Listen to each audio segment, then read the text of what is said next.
Supporting all students to reach their full potential and to achieve academic excellence means valuing students from all backgrounds for what they bring to the classroom and building schools designed around their strengths and needs.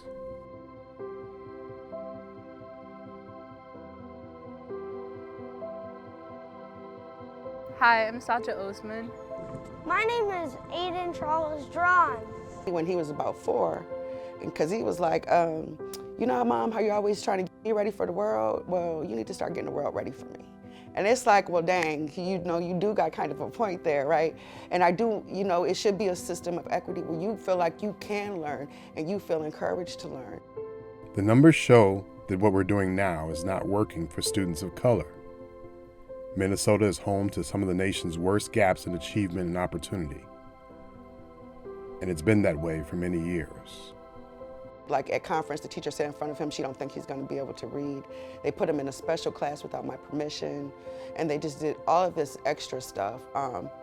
They tried to use punishment like that too. You know, I kept his photo home, so she kept him out from gymnastics, and it's like, I get what you say to him, but I'm his mother. He can't trump me. You can't even trump me.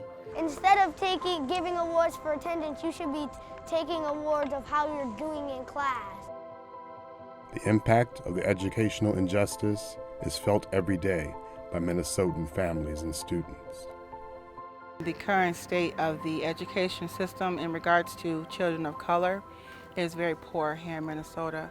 So much so that most states offer a summative report, and our legislators refusing to offer that because I believe they know the statistics will show how poor it is. I'm a parent of 3 children, have two girls and a son. I had the opportunity to teach a class, and that's when it hit me. I needed to teach, so I went back into school, became a teacher, and as I was going through my teacher prep program, my daughter was getting kicked out of school constantly. So I was kind of confused. I was like, wait a minute, like I'm an educated woman, why is my child I'm telling her about her culture and the suspensions and the things that I'm learning in school, but for some reason she's getting pushed out of the public education system. Researchers, policymakers, and advocates across our country are calling attention to how Minnesota and many other states are failing our most vulnerable students. Dr. Howard Fuller is a renowned education and civil rights leader. It's very clear that while we always like to talk about how important our children are to us, that's not true. It's a lie. Because when you look at public policy, you look at the level of resources that these kids have, it's very clear that they are not at the top of the list of people who are, you know, running for president and all of these things, right? And people are always talking about the middle class. My issue is, what about poor people? And particularly, what about poor children in this country? But I'm a single mom. I have 2 boys. I have, we stay with my mother, but I help her out a lot. And some days I'm up working until like way in the morning. And I'm the one who will get up late, and I'm tired. I think it's an intentional agenda for Black kids to fail in the public school system. These gaps do not reflect the unlimited potential of our students. Many schools are designed themselves from the ground up to provide their students of color both an academically rigorous and culturally affirming education. Back in 2001, I mean, the disparity between the children of color and their counterparts is what drove our founders to start Friendship Academy back in 2001. The planning actually started back in 1999. And it was 2 disparities. One, in terms of the access to the arts. We are artistic people. So we need an outlet for that. We need a way to uncover, discover, and cultivate that, to discover who the artists inside of us. We believe, like Picasso believed, that every child is an artist.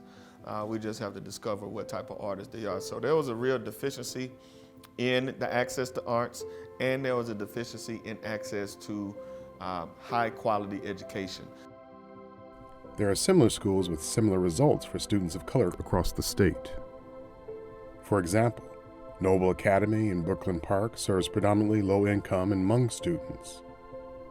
To meet the students' unique needs, educators at Noble built a rigorous and culturally responsive academic program based on the student. And as a result, their students have consistently outperformed their peers. But schools like Friendship and Noble are caught up in a debate about what it means to provide high-quality education and whether schools focused on serving students of color can meet that mark. An ongoing lawsuit, Cruz Guzman versus the state of Minnesota, alleges that the focus on cultural relevance serves to segregate students, pitting the idea of integration, academic excellence, and parent choice against each other. But the truth is more complicated. Well, I honestly don't know that much about integration, but I do think it's wrong to just say that white is right automatically without exploring other options, like giving more funding to the schools that need it. Since the landmark Brown versus Board case, students of color have continued to face an uphill battle, often doing the work of integrating into white schools without seeing new investment within their own communities and seeing little progress over too many years, despite the end of legal segregation. We can all agree that the status quo is not working. The question is, where do we go from here to ensure students of color receive the education they deserve? What is it that happens to them once they walk into a school? And that varies. I mean, if children are lucky enough to be in a good school, whether it's a traditional public school, a charter school, or a private school that's publicly funded, they get a measure of justice. It's never really enough, but there are clearly educators out there who every day are in buildings or in locations educating these kids. I mean, really giving them some of the tools that they're going to need to be able to survive, to be able to try to figure out, how can I change the trajectory of my life? We need solutions that value the humanity and the potential of our students. Solutions that empower families who have been historically underserved by our education system.